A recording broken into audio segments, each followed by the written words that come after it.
Prince Will's Wake Up Show, live every Thursday and Friday from 9 a.m. only on RadioKingOnline.com, playing the very best hip-hop, R&B, jazz. Yes. What's really good, ladies and gentlemen? It's the Prince Will's Wake Up Show, live on RadioKingOnline.com. Good morning. Always on schedule, always on time. As I said before, you know, we have a special guest coming through. He doesn't really need no introduction, to be honest, but I'm going to give you one. He's an entrepreneur. He's a spoken word artist. He's a record label owner. He's an author as well. And is there anything else I can add to that right about now? Have I got everything? Well, we got most of it. Dad, you know what? I missed one out. He doesn't know this. He's also an MBE as well. Right. You know, he's laughing. No, hey, this is real talk. That's the member of the Brixton Empire right there. You see it? Newly recruited member of the Brixton Empire as well. And he goes by the name of JaJa Soze. How you doing, bro? Did I say your name right? Yeah, JaJa Soze. Yeah, you said it right. Some say JaJa. So say JaJa. How do you feel about that, Winnie? White people say JaJa.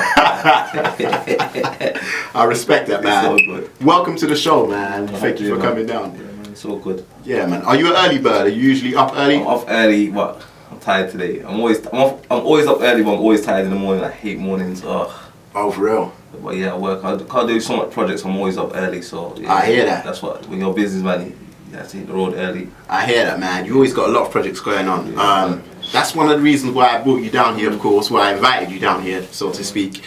I know your most recent projects that's coming up. You got the Poetry Love, your event. So how did that come about? You know, obviously I've been doing music for a hot minute, and then I started getting into the spoken word. You know, I wrote a song one time, and my friend said to me, "Well, you know what? You should try it without the beat." Yeah. I'm like, I don't know about that, but then I tried it, and then it's like it came through. It's like it was more hard hitting. I was like, wow, this is alright. Yeah. Then yeah, so that kind of obviously I've done a spoken word. I got a big reception from it. I've done a lot of events and packed out, sold out some events. I was like, wow, this is what people are liking me in this this situation. I was like, alright, this is So then obviously I said, you know what, let me do my own event, because no one hasn't seen me do like JaJa Soze poetry style spoken word, just my whole set. Yeah. Yeah, so I put on the Poetry Love for the 9th of May in Badgiover and was it Southwark Bridge? Southwark Bridge, yeah. So it's gonna be a nice evening, 7 till 10, and got some it's called JaJa Soze and Friends, so I've got some upcoming spoken word artists and some popular spoken word and poetry artists, and yeah, we're just gonna go do our thing, yeah. Clearly you've solidified your name in the spoken word, realm. I had 2 other spoken word artists, JJ Boller, you may have heard of him. I was with him yesterday. There you go. Look at that. Yeah. Look at that, man. It's a good look. And El Crisis, another poet, man. I haven't heard of El Crisis for okay. He's more of an OG in the spoken word industry. Yeah. But they were speaking to us about the connections between hip hop and poetry, and how poetry is the foundation and everything of hip hop, really. And how do you feel about that? Do you feel like you jumped on the poetry wave at the right time? Yeah, what it is, I think it's just kind of where we are now as a people, and the kind of the social issues that are going on right now in time. I think it was important that I went over to that.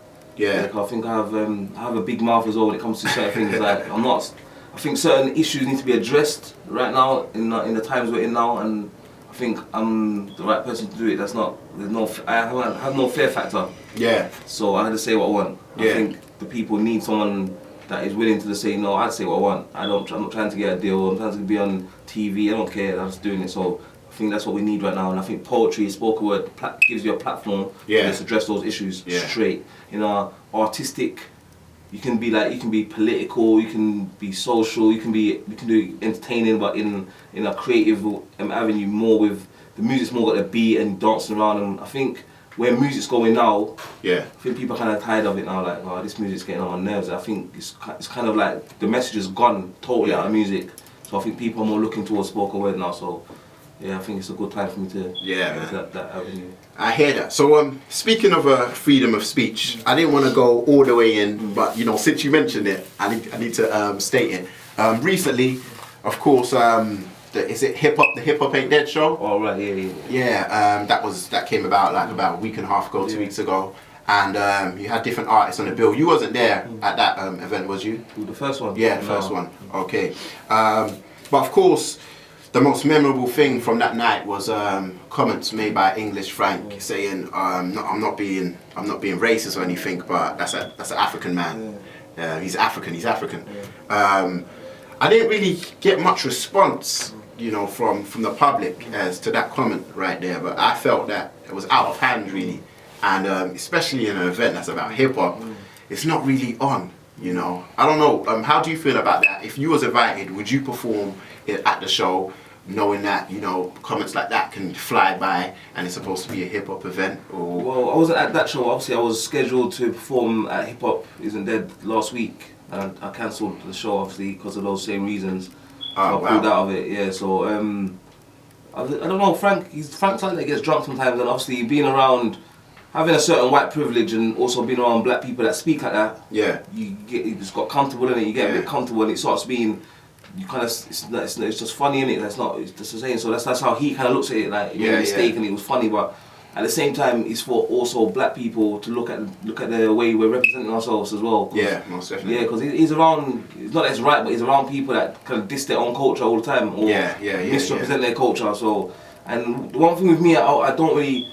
Obviously, I rep my culture and my people to the fullest all the time. Yeah. But what I don't like is a lot of the black people with that situation. All of a sudden, everyone remembers that they're black and African. Yeah. I'm not really on that. I'm saying you can't be African just on Tuesdays. I'm saying so. That's what I don't really. That's real. Yeah, I don't really rate that. There's a lot of people just coming out. Oh, you're dissing Africans. Yeah. You don't rep Africa. You don't rep the Caribbean. You don't rep being black. You don't even rep it. You're saying you're disrespectful. Yeah. Most of them that was talking like you, they post pictures all the time. Niggas be like, bitches be like, and dissing black people on a regular anyway. How then you gonna say be mad at a white man that says that? That doesn't make no sense. I'm saying so. But I hear obviously it was disrespectful, and at the same time, I think the times have changed. Where back in the days, you probably got broke up for that. You probably got saying on stage, you got bottled, or you got dashed off stage and beat up and run off the stage and run out the venue. But I think times have changed that way. It's so acceptable to diss yourself and diss black people that it's just so diss them as well. Then they diss themselves all the time. So I think that's what it doesn't make it right, but we also got to look at ourselves and how we're representing our own culture. Saying this, if I think if we was representing a bit better, we could say, you know what, he deserves to get punched up, or something should happen to him on this different scales.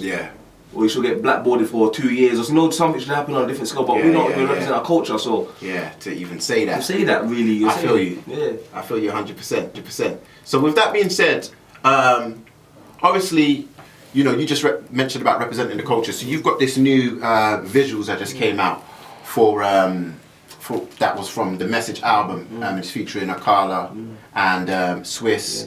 And the legend that is Ronnie P. I'm a big fan of Ronnie P, man. You know what I mean? So I was happy to see him there on the opening of the track. So explain to us, you know, what the message is behind that. No, it was it's just giving people like kind of real lesson and essence into what the meaning of hip hop is to kind of like real hip hop heads, like kind of the meaning what it means to an individual, and also kind of showing you the different dimensions. Everyone's got a different meaning what hip hop means to them as an individual. So I'm trying to get that message out. So it's called Hip Hop and Me. So it's showing you how hip hop has affected or influenced our lives on a big scale. I'm saying as individuals, and that's what that was about. Just showing different perspectives. It's got Rodney P, obviously old school. Like there's like the godfather of the game. I'm saying for the English rap music. I'm saying so. With him, obviously, that's why I put him straight at the front. You get me? Because bam, I got respect for him. You get me? So. So Rodney P was on there saying his message, Akala, Swiss, and these are different ideas and different ways of expressing what hip hop means. I think now hip hop has lost touch. The music is like about your trainers and your jeans and bitches be like, niggas be like, Molly. Man's promoting drugs, cash, like Molly. You all smoke Molly, like that's heroin and all that madness, and it's just it's kind of lost its kind of whole. It's kind of lost the message. I feel you. So instead we used to use it as a message, as a platform to move forward, to progress. It was a voice. that I believe that voice has now got lost. It's not saying that the voice can't speak about certain things. Like you can talk about chicks and parties and all that, because that's a voice. Because there's also other voices. So I think it should be used as a voice for the people. And with that being said, we're gonna get into the part 2 of the debate around hip hop and what UK hip hop is. I'm gonna go into the track and let the people hear it out if they have online site. Make sure we blog that. And we got JaJa Soze inside the building on Radio King Online right now on the Prince Walls Wake Up Show.